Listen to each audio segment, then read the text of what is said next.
Hello and welcome to the EEPROM 9, and some of you will recognise this computer as being used in part of the IBM 5150 project. And in fact, it's the exact reason why it's out the cupboard. It's the 286 machine that I pulled out the uni wee bin. And it has proven itself so useful, especially sticking this in. It was actually for a video, cameras control system for some bit of industrial equipment that was decommissioned and thrown in the skip. Bit by bit, I have a few other parts from it floating around somewhere.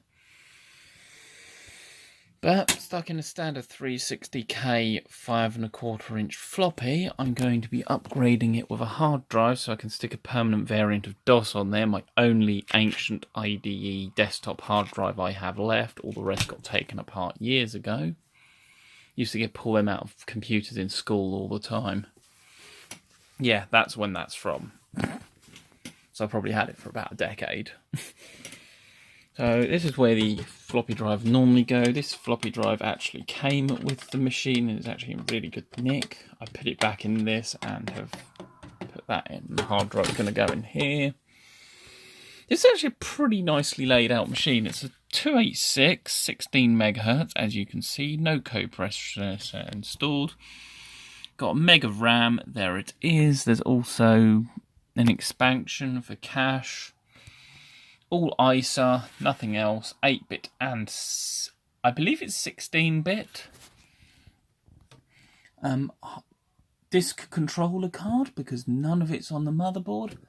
A very, very interesting, completely overpowered graphics card that is completely wasted on this machine, because I'm probably never going to use it to play Doom. But it's even got two EEPROMs hiding down there that are... Can we get it to focus on them? Yes, we can. See, phones aren't all that bad, I say to myself. Then we have this mysterious card that has a composite connector here that's a bit wibbly wobbly.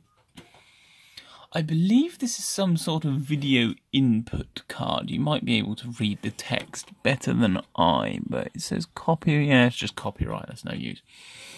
And this has got a load of sound connected, so I think this is actually a control interface for controlling servos or whatnot, sending signals out to some sort of servo controller, stepper controller type thing through what would be audio connectors rather than serial. It's got two DB25 serials on the back, which link up to the disk controller board I own.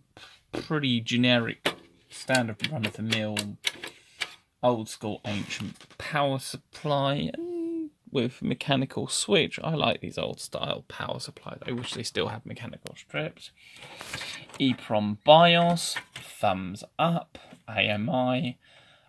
My CAF 286 has the exact same BIOS. And so I know how to configure this to work with a hard drive. I just need to put it in the right way around. And I'm suspecting, just follow how the floppy is connected. Getting this set up as dual floppy was an absolute pain in the arse, but that's a story that I'm not going to bother telling you because I've forgotten half of it. But it required a lot of trial and error. And the 5.25 is drive A, and the 144 meg is B.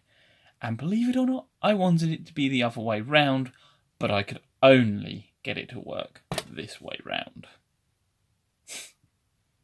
But yeah, that is my DEC USA generic PC, and it's exactly as old as me because it was made in 1991. And just a testament like me, it's still chugging along, doing its thing. So, thanks for watching. I'm going to bang the hard drive in and write the specs of it on the front of the case, and if the hard drive's dead, I will have to rethink this, but I have another one from a laptop coming in the post with DOS 6 already installed, so that could actually be a godsend. But we'll address that when it comes to it, because I'm not going to be installing DOS on it tonight because I can't be asked. Thanks for watching.